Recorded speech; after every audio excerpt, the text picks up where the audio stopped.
നമസ്കാരം, ഞാൻ സുനിൽ സുന്ദർ. ഗുരുവര എന്ന എൻ്റെ ചാനലിലേക്ക് നിങ്ങൾക്ക് എല്ലാവർക്കും സ്വാഗതം. എന്തായാലും ഒരു 3-4 എപ്പിസോഡ് ഞാൻ ചെയ്തോളൂ ഈ ചാനലിൽ. പക്ഷെ നിങ്ങൾ തന്ന പ്രോത്സാഹനം അത് ഒരുപാടാണ്. അതിന് എത്ര നന്ദി പറഞ്ഞാലും മതിയാകില്ല. ഇനി തുടർന്നുള്ള എൻ്റെ ഓരോ എപ്പിസോഡും നിങ്ങൾ കാണണം. സമയം കിട്ടുന്നതനുസരിച്ച് എനിക്ക് വേണ്ട എല്ലാവിധ പ്രോത്സാഹനങ്ങൾ തരികയും വേണം. ഇന്ന് ഞാൻ പറയുന്നൊരു വിഷയം ഒരുപാട് പേരുടെ ചോദ്യമാണ്, ആഗ്രഹമാണ്. നമുക്ക് ധനസമ്പാദനത്തിന് വേണ്ടിയിട്ട് നമുക്ക് അധ്വാനിക്കുന്നുണ്ട്.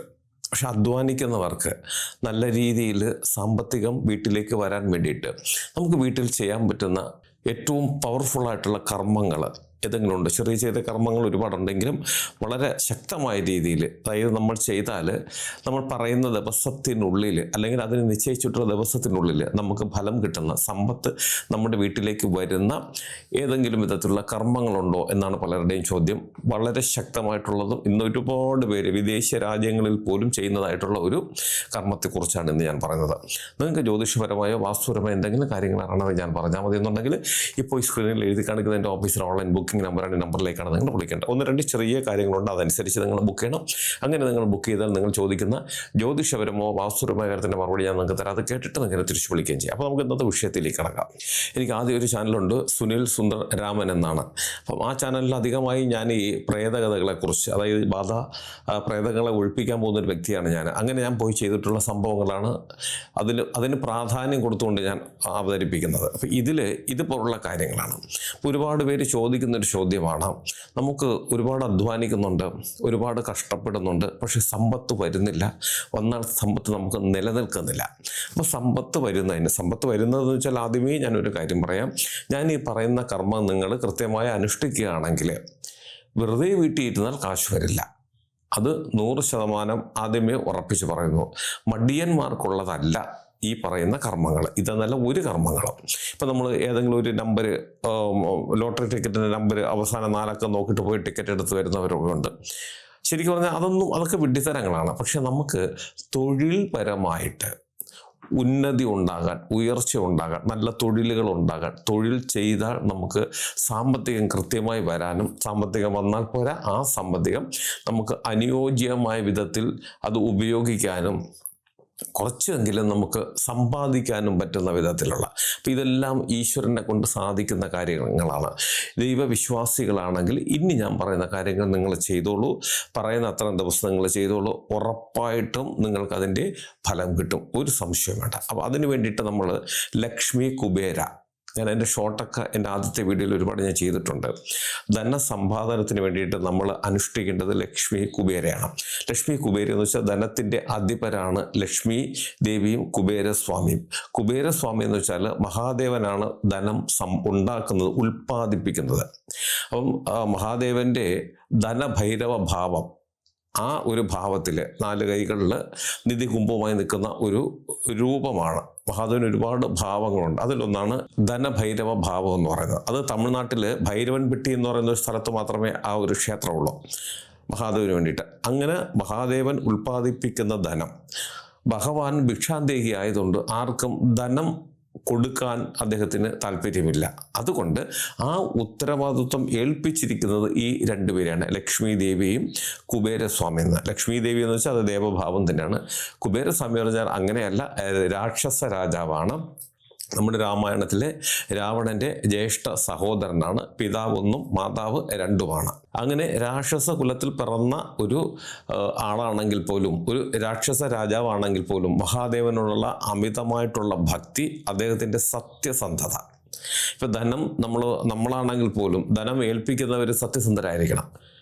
ഇല്ലെങ്കിൽ നമുക്ക് ഒരുപാട് ബുദ്ധിമുട്ടുണ്ടാകും. നമ്മുടെ ധനം നമുക്ക് നഷ്ടമാകും എന്നുള്ളതാണ്. അതുകൊണ്ടാണ് മഹാദേവൻ ഇങ്ങനെ ഒരാളിനെ, ഏറ്റവും ശ്രേഷ്ഠനായിട്ടുള്ള 2 ജന്മത്തിൽ മഹാദേവൻ്റെ ഭക്തനായി, വലിയ ഭക്തനായി ജനിച്ച 3ാമത്തെ ജന്മമാണ് കുബേരസ്വാമിയായിട്ട് ജനിക്കുന്നത്. അങ്ങനെ ആ കുബേരസ്വാമിക്കും ലക്ഷ്മി ദേവിക്കുമാണ് ഈ ധനം കൃത്യമായി ഈ ദേവന്മാരെ ഭജിക്കുന്ന ജനങ്ങൾക്ക്, അർഹതപ്പെട്ടവർക്ക് വീതിച്ചു കൊടുക്കുവാനുള്ള അനുമതി കൊടുത്തിരിക്കുന്നത്. അങ്ങനെ നമ്മൾ കൃത്യമായി ലക്ഷ്മി കുബേരെ ഭജിക്കുകയാണെങ്കിൽ, വിധിപ്രകാരം ഭജിച്ചാൽ നമുക്ക് ധന വരുമാനത്തിനുള്ള മാർഗങ്ങൾ, ധനധാന്യ സമ്പത്ത് അത് വരുന്നതിനുള്ള മാർഗങ്ങൾ തുറന്നു കിട്ടും. മടിയന്മാർക്കൊന്നും ഇതുകൊണ്ട് യാതൊരു ഗുണവുമില്ലാതെ. ഇത് ലക്ഷ്മി കുബേര സ്വാമിമാരെയാണ് നമ്മൾ ഭജിക്കേണ്ടത്. അപ്പം ഇതിന് വേണ്ടത് ഒരു ലക്ഷ്മി കുബേര വിഗ്രഹം. രണ്ടാമത് വേണ്ടത് നമുക്ക് 2 പീഠങ്ങളാണ്, തടിപ്പീഠങ്ങൾ. 2 തടിപ്പീഠം, ഒരു വലിയ പൊക്കമില്ലാത്ത ഒരു നിലവിളക്ക്, ഒരു കിണ്ണവും ഒരു തട്ടവും. അതിനുശേഷം വേണ്ടത് 108 5 രൂപയുടെ നാണയം. കാര്യം 5 എന്നുള്ള അക്കമാണ് ഏറ്റവും സ്വാമിക്ക് പ്രിയം. അതിൽ ഇപ്പോൾ 1 രൂപയുടെ നാണയവും ഉപയോഗിക്കാം, 2ൻ്റെ ഉപയോഗിക്കാം. പക്ഷേ ഏതാണോ ഉപയോഗിക്കുന്നത് അത് തന്നെയായിരിക്കണം 108. ഇപ്പോൾ 1 രൂപയുടെ ആണെങ്കിൽ അത് തന്നെ ആയിരിക്കണം 108. 2 രൂപയുടേതാണെങ്കിൽ അത് തന്നെ ആയിരിക്കണം 108. 5 രൂപയുടെ ആണെങ്കിൽ അത് തന്നെ ആയിരിക്കണം 108 നാണയം. ഇങ്ങനെ ഒരു ക്രമമുണ്ട്. ഒരു പച്ച പട്ടുകൂടി നമുക്ക് ഈ പൂജയ്ക്ക് ആവശ്യമാണ്. ഇനി നമുക്ക് ആ പൂജാ ക്രമത്തിലേക്ക് നമുക്ക് കടക്കാം. അതായത് നമ്മുടെ പൂജാമുറിയാണെങ്കിലും എവിടെയാണെങ്കിലും നമ്മളൊരു ചെവിരിനോട് ചേർത്ത് വടക്ക് ഭാഗത്താണ്, വടക്കാണ് കുബേരസ്വാമിയുടെ ഇരിപ്പെന്ന് പറയുന്നത്, അല്ലെങ്കിൽ സ്ഥാനം എന്ന് പറയുന്നത്. അത് നമുക്ക് മനസ്സിലാക്കാൻ പലതും പല രീതിയിലും പറയുന്നുണ്ട്. പക്ഷേ നമുക്ക് മനസ്സിലാക്കാൻ പറ്റും, നമ്മുടെ മുന്നിൽ കാണുന്ന തെളിവാണ് ഞാൻ പറഞ്ഞത്. നമ്മൾ ഈ ക്ഷേത്രങ്ങളിൽ ചെല്ലുമ്പോൾ കൊടിമരം കണ്ടിട്ടുണ്ടല്ലോ. കൊടിമരത്തിൽ വടക്ക് ഭാഗത്തിരിക്കുന്നതാണ് കുബേരസ്വാമി. അത് അഷ്ടദിക്പാലകരിൽ വടക്ക് വരുന്നതാണ് കുബേരസ്വാമി. അവിടെയാണ് അദ്ദേഹത്തിൻ്റെ സ്ഥാനം. അപ്പോൾ നമ്മളൊരു പൂജാമുറിയിൽ വടക്ക് വശത്ത് ഇരുത്തിയാൽ അദ്ദേഹം വടക്കോട്ട് തന്നെ നോക്കിയിരിക്കും. പക്ഷെ അത് പറ്റത്തില്ല. അതുകൊണ്ട് നമ്മൾ വടക്ക് ഇരുത്തിയിട്ട്, അപ്പോൾ അദ്ദേഹം നോക്കുന്നത് തെക്കോട്ടായിരിക്കാം. അതിന് കുഴപ്പമില്ല. പക്ഷെ അദ്ദേഹത്തിന് ഇരുത്തേണ്ടത് വടക്കാണ്. ഇല്ല, അദ്ദേഹം വടക്കോട്ട് നോക്കിയിരിക്കണമെങ്കിൽ അദ്ദേഹത്തിൻ്റെ സ്ഥാനം തെക്കിരുത്തണം. അത് പറ്റത്തില്ല. കാര്യം തെക്ക് എന്ന് പറയുന്നത് യമരാജൻ്റെ സ്ഥാനമാണ്. അപ്പോൾ വടക്ക് ഇരുത്തിയിട്ട് അദ്ദേഹത്തിൻ്റെ തെക്കോട്ട് നമുക്ക് നോക്കിയിരുത്താം.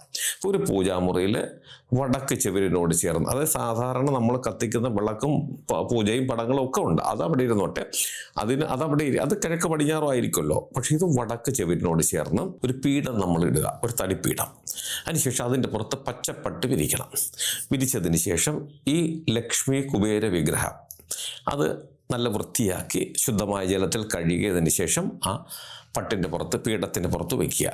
അതിൻ്റെ മുന്നിൽ ഒരു ഭാഗത്തായിട്ട്, അതായത് നമ്മുടെ വലതു ഭാഗത്തായിട്ട് ഒരു കൊച്ചു നിലവിളക്ക് വയ്ക്കുക. ഈ നിലവിളക്കിൽ നല്ലെണ്ണ, അല്ലാതെ എള്ളെണ്ണ, രണ്ടും ഒന്ന് തന്നെയാണ്. ഇല്ലെങ്കിൽ നെയ്യ്, വെളിച്ചെണ്ണ ഉപയോഗിച്ച് നമ്മൾ കത്തിക്കരുത്. അതായത് എള്ളെണ്ണ അല്ലെങ്കിൽ നെയ്യ് ഉപയോഗിച്ച് നമ്മൾ ദീപം കത്തിക്കുക. ദീപം കത്തിക്കുമ്പോൾ ഒരു ദീപം സ്വാമിക്ക് നേരെയും ഒരു ദീപം നമുക്ക് നേരെയും, അതായത് തെക്ക് വടക്കായിട്ടാണ് 2 തിരി ഇടേണ്ടത്. തെക്കോട്ടൊരു തിരി അത് നമുക്ക് നേരെയും, വടക്കോട്ടൊരു തിരി അത് സ്വാമിക്ക് നേരെ ഇടണം. അപ്പം ഇങ്ങനെ 2 തിരി ഇട്ടതിന് ശേഷം നമ്മുടെ വലത് കൈയുടെ ഭാഗത്ത് ഈ പറഞ്ഞ ഒരു കിണ്ണം, ഈ കിണ്ണത്തിൽ 108 നാണയങ്ങൾ നമ്മൾ വയ്ക്കുക.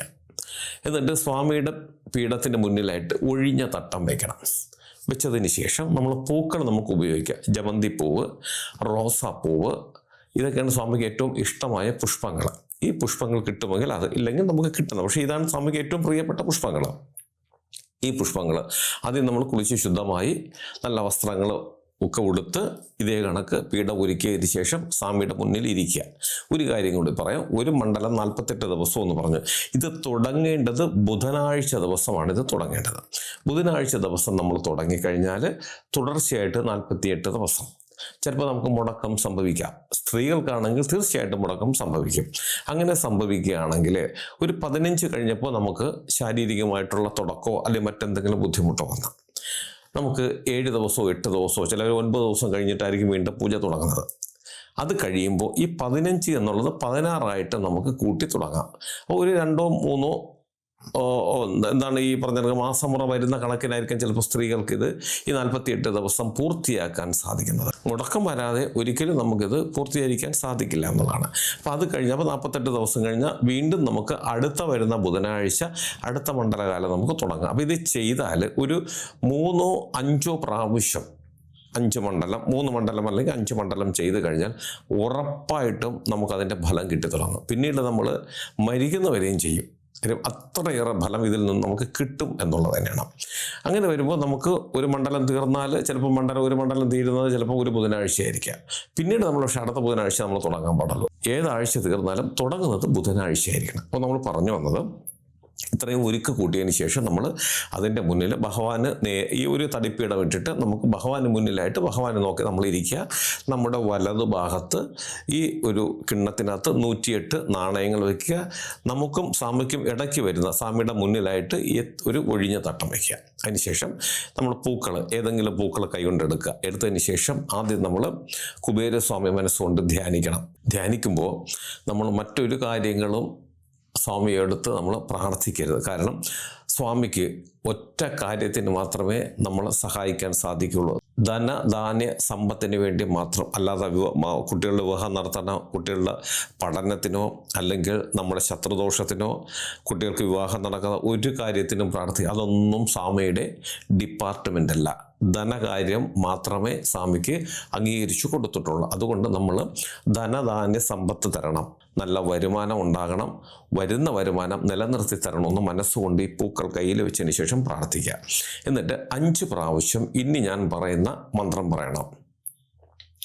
ഓം യക്ഷായ കുബേരായ വൈശ്രവണായ ധനധാന്യാധിപതയെ ധനധാന്യ സമൃദ്ധിമേ ദേഹി ദേഹി ദാപയ സ്വാഹ.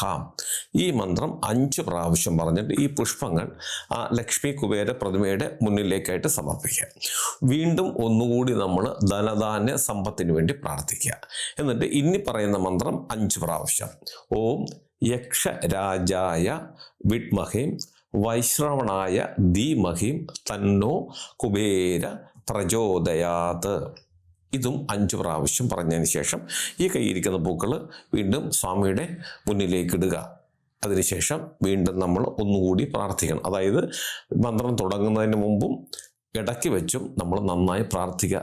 ധനധാന്യ സമ്പത്തിന് വേണ്ടി മാത്രം നമ്മൾ പ്രാർത്ഥിക്കുക. അതിനുശേഷം ഒരു നാണയം നമ്മൾ കൈകൊണ്ടെടുത്തിട്ട് ഈ ഒഴിഞ്ഞിരിക്കുന്ന തട്ടത്തിൻ്റെ മുന്നിലായിട്ട് നമ്മൾ മുകളിലായിട്ട് ഇങ്ങനെ ഉയർത്തിപ്പിടിക്കുക.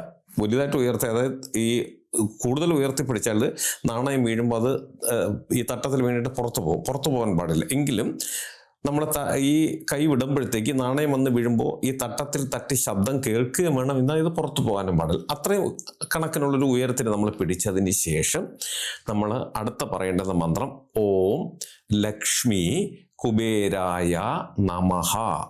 ഈ നമഃ എന്ന് പറയുന്നതും ഈ നാണയം വീഴുന്ന ശബ്ദവും ഒന്നിച്ച് സ്വാമിയുടെ കർണങ്ങളിലേക്ക്, ലക്ഷ്മി കുബേര കർണങ്ങളിലേക്ക് എത്തണം എന്നാണ്. അപ്പം ഓം ലക്ഷ്മി കുബേരായ നമഃ എന്ന് പറയുമ്പോൾ ഈ നാണയം തട്ടത്തിലേക്ക് വീണാൽ ചില ഒരു ശബ്ദം കേൾക്കും. ഇങ്ങനെ 108 നാണയങ്ങൾ നമ്മൾ ഇതിനകത്തേക്ക് ഇടുക. ഇട്ട് കഴിഞ്ഞതിന് ശേഷം വീണ്ടും നമ്മൾ സ്വാമിയോട് ധനധാന്യ സമ്പത്തിനായി പ്രാർത്ഥിക്കണം. പ്രാർത്ഥിച്ചതിന് ശേഷം 2 കൈകൾ കൊണ്ടും ഈ തട്ടത്തിൽ വീണ നാണയങ്ങൾ നമ്മൾ കോരിയെടുക്കണം. എല്ലാം കിട്ടത്തില്ല, കിട്ടുന്നിടത്തോളം കോരിയെടുത്തതിന് ശേഷം നമ്മൾ കൈ വീണ്ടും കൂപ്പി പിടിച്ചിട്ട് പതുക്കെ നാണയങ്ങൾ ആ ചില ശബ്ദത്തോടുകൂടി ഈ ശേഷിക്കുന്ന നാണയത്തിലേക്ക് വീഴും. ആ ശബ്ദം സ്വാമിക്ക് വളരെ പ്രിയപ്പെട്ടതാണ്. സ്വാമി നമ്മളിലേക്ക് അധികമായി പ്രസാദിക്കുന്നതിനാണ് ഏറ്റവും നല്ലത്. അങ്ങനെ ശബ്ദം അങ്ങനെ ഒരു 5 പ്രാവശ്യം നമ്മൾ ഈ നാണയങ്ങൾ വാരിയിട്ട് ശബ്ദം കേൾപ്പിച്ചതിന് ശേഷം നമുക്ക് ഈ പൂജ പൂർത്തീകരിക്കാം. സ്വാമിക്ക് വെള്ളപ്പായസം അത് വളരെ ഇഷ്ടമാണ്, പാൽപ്പായസം. ഈ പാൽപ്പായസം ചെയ്യുമ്പോൾ അതിന് ബദാം കൂടി ഇടിച്ച് ചേർത്ത്, ബദാം പാൽ കൂടി ചേർത്ത് ചെയ്യുന്നതാണ് ഏറ്റവും പ്രിയപ്പെട്ടത്. കൽക്കണ്ട് ഇതൊക്കെ സ്വാമിക്ക് നിവേദ്യമായിട്ട് കൊടുക്കാം. കദളിപ്പഴം കൊടുക്കാം. ഉപയോഗിക്കുന്ന പൂക്കൾ ജമന്തിപ്പൂ, മുല്ലപ്പൂവ്, അല്ലെങ്കിൽ പിച്ചിപ്പൂവ്, റോസാപ്പൂവ്. ഈ പൂക്കളും സ്വാമിക്ക് ഏറ്റവും പ്രിയപ്പെട്ടതാണ്. ഈ കണക്കിന് ചെയ്യുക. ബുധനാഴ്ച തുടങ്ങി പിന്നീട് തുടർന്ന് 48 ദിവസം. ഇതിനിടയ്ക്ക് മുടക്കം വന്നാൽ പ്രശ്നമില്ല. പുരുഷന്മാർക്കായപ്പോലും ചില സമയങ്ങളിൽ ബുദ്ധിമുട്ട് വരാം. ഇത് രാവിലെയോ വൈകിട്ടോ ചെയ്യുന്നതാണ് ഏറ്റവും ഉത്തമം. ഇതിങ്ങനെ ചെയ്ത് നോക്കൂ. ഉറപ്പായിട്ടും ആത്മാർത്ഥമായി നിങ്ങൾ ചെയ്താൽ തൊഴിൽ വരാനുള്ള മാർഗങ്ങൾ നിങ്ങൾക്ക് കിട്ടും. അല്ലാതെ കറൻസി നോട്ടൊന്നും ആർക്കും ഭഗവാൻ കൊണ്ട് തരില്ല. അത് വരാനുള്ള വഴികൾ നമ്മൾ അധ്വാനിക്കാൻ നമുക്ക് മനസ്സുണ്ടെങ്കിൽ, അതിന് നമ്മൾ തയ്യാറായാൽ കൃത്യമായിട്ട് നമുക്ക് അതിനുള്ള ഒരുപാട് മാർഗങ്ങൾ വരും. ഇന്ന് ഇത് ഉന്നതിയിൽ നിൽക്കുന്ന ഒരുപാട് പേര്, രാഷ്ട്രീയക്കാർ, സിനിമാ മേഖലയിൽ നിൽക്കുന്നവർ, സീരിയൽ മേഖലയിൽ നിൽക്കുന്നത്, വിദേശത്തിരിക്കുന്ന മലയാളികൾ, എത്രയോ രാജ്യങ്ങളിൽ ഇരിക്കുന്ന മലയാളികൾക്ക് ഞാനിത് പറഞ്ഞു കൊടുത്തിട്ടുണ്ട്. അവർ ചെയ്യുന്നുണ്ട്. അവർക്ക് ഒരുപാട് തൊഴിൽ തടസ്സങ്ങളെല്ലാം മാറി വളരെ നല്ല രീതിയിൽ മുന്നോട്ട് പോകുവാൻ സാധിക്കും. വീണ്ടും ഞാൻ പറയുന്നു, ഇത് മടിയന്മാർക്കുള്ളതല്ല. നല്ല രീതിയിൽ നന്നായി തൊഴിൽ ചെയ്തിട്ടും വിജയിക്കാത്തവർക്ക് വേണ്ടിയിട്ടുള്ള ഒരു പൂജാ രീതിയാണ്. ഇത് കൃത്യമായി നമ്മൾ അനുഷ്ഠിച്ചാൽ 101% ഉറപ്പ് നമ്മുടെ ജീവിതത്തിൽ ധനത്തിൻ്റെ വരവ് പടിപ്പടിയായി ഉയർന്നു തന്നെ പോകും. അതിനെ നമ്മൾ ബുദ്ധിപൂർവ്വം കൈകാര്യം ചെയ്യുക. അതിനുള്ള അവസരങ്ങൾ വരും. അതിനെ കൈകാര്യം ചെയ്താൽ തീർച്ചയായിട്ടും ധനം എന്നും വരികയും അത് നമ്മളോടൊപ്പം നിൽക്കുകയും നമ്മുടെ ജീവിതത്തിൽ ഒരുപാട് നന്മകൾ നമുക്ക് കിട്ടുകയും ചെയ്യും. ഇടയ്ക്ക് ഒരു കാര്യം പറഞ്ഞോട്ടെ. എൻ്റെ മൂത്ത മകള് ഒരു ബിസിനസ് തുടങ്ങിയിരിക്കുന്നത് ഓൺലൈൻ ബിസിനസ്സാണ്. നിങ്ങൾ ആവശ്യപ്പെടുന്ന ഡിസൈനുള്ള തുണികൾ, സ്ത്രീകൾക്കും കുട്ടികൾക്കുമുള്ള തുണികൾ തയ്ച്ച് കൊറിയറിൽ അയച്ചു തരുന്ന ഒരു സംവിധാനമാണ്. കുറച്ച് വിപുലമായിട്ടാണ് ഞങ്ങൾ തുടങ്ങിയിട്ടുള്ളത്. ഈ കാണിക്കുന്ന ഈ സൈറ്റിൽ നിങ്ങൾ കയറി നോക്കുക. ഇതിനകത്ത് ഒരുപാട് മോഡലുകൾ കാണിച്ചിട്ടുണ്ട്. ഇഷ്ടപ്പെട്ടാൽ മാത്രം നിങ്ങൾ തീർച്ചയായിട്ടും ഓർഡർ തരണം. ഒരുപാട് പേര് ഞങ്ങൾക്ക് ഓർഡർ തരുന്നുണ്ട്. നിങ്ങളും ഇഷ്ടപ്പെട്ടാൽ തീർച്ചയായിട്ടും നിങ്ങൾ ഓർഡർ തന്ന് ഞങ്ങളെ സഹായിക്കണം. അത് കൊറിയറിൽ നിങ്ങളുടെ വീട്ടിലേക്ക് അയച്ചു തരും. വിശദമായിട്ടുള്ള വിവരങ്ങളൊക്കെ, അത് ഡിസൈനിനെ കുറിച്ചുള്ള സകല കാര്യങ്ങളും ഇതിനകത്തുണ്ട്. ഇഷ്ടപ്പെട്ടാൽ ഓർഡർ തന്ന് ഞങ്ങളെ സഹായിക്കുക. ഞാൻ ഈ പറഞ്ഞ കാര്യം നിങ്ങൾക്ക് എല്ലാവർക്കും ഉപകാരപ്രദമാകട്ടെ. നിങ്ങൾക്ക് ജ്യോതിഷപരമായോ വാസ്തുപരമായോ എന്തെങ്കിലും കാര്യങ്ങൾ അറിയണത് ഞാൻ പറഞ്ഞാൽ മതി എന്നുണ്ടെങ്കിൽ ഇപ്പോൾ ഈ സ്ക്രീനിൽ എഴുതി കാണിക്കുന്ന എൻ്റെ ഓഫീസിൽ ഓൺലൈൻ ബുക്കിംഗ് നമ്പറാണ്. ഈ നമ്പറിലേക്ക് വിളിച്ചോളൂ. 1-2 ചെറിയ കാര്യങ്ങളുണ്ട്, അതനുസരിച്ച് നിങ്ങൾ ബുക്ക് ചെയ്യണം. അങ്ങനെ നിങ്ങൾ ബുക്ക് ചെയ്താൽ നിങ്ങൾ ചോദിക്കുന്ന ജ്യോതിഷപരമോ വാസ്തുപരമോ കാര്യത്തിൻ്റെ മറുപടി ഞാൻ നിങ്ങൾക്ക് തരാം. അത് കേട്ടിട്ട് നിങ്ങൾക്ക് എന്നെ തിരിച്ച് വിളിക്കുകയും ചെയ്യാം. അതുപോലെ നിങ്ങളുടെ വീടിനോ നിങ്ങളുടെ ഭൂമിക്കോ വാസ്തുദോഷമോ ഭൂമിദോഷമോ അല്ലെങ്കിൽ മറ്റെന്തെങ്കിലും പ്രേതബാധ ദോഷങ്ങളോ ശത്രുദോഷങ്ങളോ സർപ്പദോഷങ്ങളോ അങ്ങനെ എന്തെങ്കിലും ഉണ്ട്, അത് ഞാൻ നേരിട്ട് അവിടെ വന്ന് കണ്ട് പരിശോധിച്ച് പരിഹരിക്കണമെന്നുണ്ടെങ്കിൽ നിങ്ങൾ ഈ നമ്പറിൽ വിളിച്ചോളൂ. 1-2 ചെറിയ കാര്യങ്ങളുണ്ട്, അതനുസരിച്ച് നിങ്ങൾ ബുക്ക് ചെയ്യണം. അങ്ങനെ നിങ്ങൾ ബുക്ക് ചെയ്താൽ നിങ്ങൾ ചോദിക്കുന്ന ജ്യോതിഷപരമോ വാസ്തുപരമോ കാര്യത്തിൻ്റെ മറുപടി ഞാൻ നിങ്ങൾക്ക് തരാം. അത് കേട്ടിട്ട് നിങ്ങൾക്ക് എന്നെ തിരിച്ചു വിളിക്കുകയും ചെയ്യാം. എന്നെ നേരിട്ട് നിങ്ങൾക്ക് വരാം. ഓൺലൈൻ വഴിയല്ലാതെ നേരിട്ട് വന്ന് നിങ്ങൾക്ക് ജ്യോതിഷം നോക്കാനുള്ള സംവിധാനമുണ്ട്. ഞാൻ തന്നെയാണ് നോക്കി പറയുന്നത്. അത് നിങ്ങൾ വരേണ്ടത് തിരുവനന്തപുരത്താണ്. അങ്ങനെ തിരുവനന്തപുരത്ത് വരാൻ കഴിയുന്നവർ ഈ നമ്പർ വിളിച്ച് ബുക്ക് ചെയ്തതിന് ശേഷം മാത്രം വരാൻ ശ്രമിക്കുക. ഇതെൻ്റെ ഓഫീസിലെ ഓൺലൈൻ ബുക്കിംഗ് നമ്പറാണ്. ഇത് രാവിലെ 10 മണി മുതൽ വൈകുന്നേരം 5:30 മണി വരെ നിങ്ങൾക്ക് നമ്പർ വിളിച്ച് ബുക്ക് ചെയ്യാം. നിങ്ങൾ എൻ്റെ ചാനൽ സ്ഥിരമായിട്ടൊന്ന് കാണാം, സബ്സ്ക്രൈബ് ചെയ്യണം. എനിക്ക് വേണ്ടുന്ന എല്ലാവിധ പ്രോത്സാഹനങ്ങൾ തരികയും വേണം. നിങ്ങൾക്കും നിങ്ങളുടെ കുടുംബത്തിലെ ഓരോ അംഗത്തിനും എല്ലാവിധ ഐശ്വര്യങ്ങളും സന്തോഷവും സമാധാനവും ദീർഘായുസ്സും ഈശ്വരൻ തരട്ടെ എന്ന് ആത്മാർത്ഥമായി പ്രാർത്ഥിച്ചുകൊണ്ട് തൽക്കാലം നിർത്തുന്നു. അടുത്ത ഒരു വീഡിയോയും കാണുന്നവരെ എല്ലാവർക്കും നന്ദി, നമസ്കാരം.